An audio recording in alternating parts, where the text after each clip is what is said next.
रूस यूक्रेन के बीच में छिड़े युद्ध के दौरान बताया जाता है कि 10,000 रूसी सैनिकों की मौत हो चुकी है, जिसके बाद राष्ट्रपति पुतिन बौखला चुके हैं। चारे का आंकड़ा हम आपको दिखा रहे हैं जो यूएन की ओर से जारी किया गया है, जिसमें कहा गया है कि रूस के 10,000 से ज्यादा फौजी मार गिराए गए हैं। ये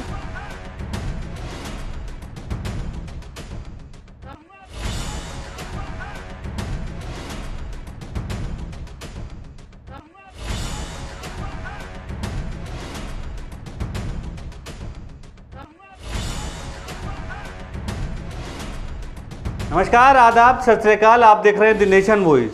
रूस और यूक्रेन के बीच छिड़े हुए युद्ध को आज 11 दिन हो चुके हैं और इस सब के बीच यूक्रेन ने दावा किया है कि उसने रूस के 10,000 सैनिकों को अब तक मार दिया है।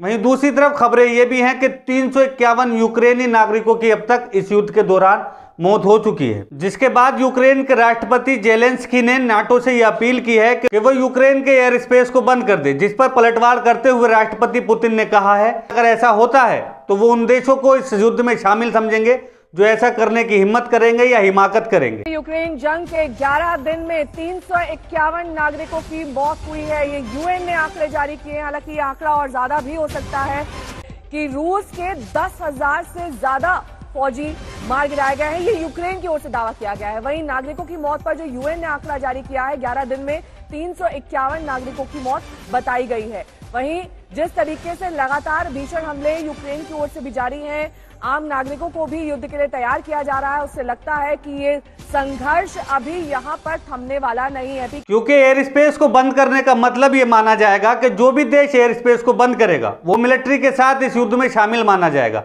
और ये सब हरकतें तभी की जाती हैं जब कोई देश ऐसे युद्धों में कूदता है या शामिल माना जाता है जिससे कि वो दूसरे के एयर स्पेस को बंद करता है और खुद जंग के लिए आमादा हो जाता है। तो यूक्रेन और रूस के बीच युद्ध के साथ साथ बातचीत का दौर भी अभी जारी है।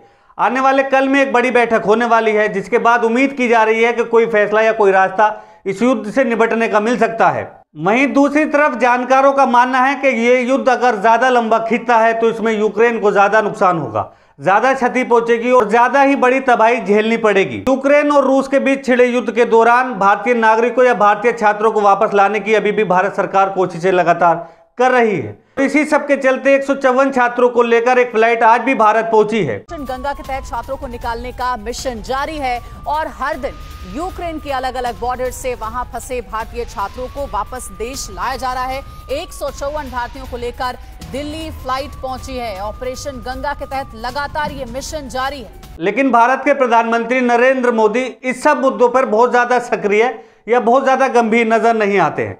वो आज भी डमरू बजाने का काम कर रहे हैं।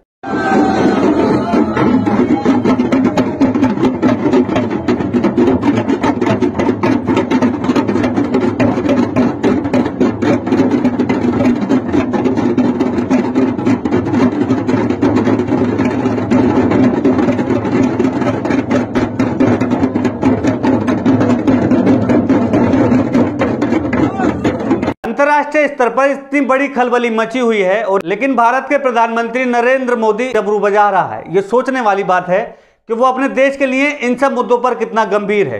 कहा जा रहा है कि इस युद्ध के चलते दुनिया भर को महंगाई की मार पड़ने वाली है। तो किसी भी देश का राष्ट्रपति हो या प्रधानमंत्री, उसको अपने देश के लिए चिंतित होना चाहिए कि वो अपने देश की जनता को इस युद्ध की मार से या इस युद्ध की महंगाई से कैसे बचा सकता है। नए नए उपाय करने चाहिए जनता के लिए, जनता की भलाई के लिए। वहीं दूसरी तरफ भारत के एक धार्मिक संत इस युद्ध को लेकर कितने चिंतित हैं, किस तरह की मजाक की बातें वो कर रहे हैं, ये भी आप सुन लीजिए। रूस रुक जाए, यूक्रेन झुक जाए। I am Indian Dharmacharya. My name is Tapasvi Chhavani Peethadhishwar Jagat Guru Paramhans Acharya. This is my order, stop war. रूस वीएस यूक्रेन। रूस महान है इसलिए युद्ध रोके। यूक्रेन ने गलती किया है इसलिए यूक्रेन क्षमा मांगे। इसी में सबकी भलाई है, तभी महाविनाश होने से रुक सकता है।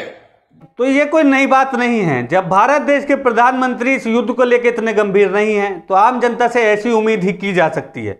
बहरहाल पूरी दुनिया इस युद्ध से चिंतित है कि इस युद्ध के क्या परिणाम पूरी दुनिया पर पड़ने वाले हैं, क्योंकि दो सुपर पावर आपस में लड़ रही हैं, डायरेक्ट या इनडायरेक्ट वे में, लेकिन लड़ जरूर रही हैं।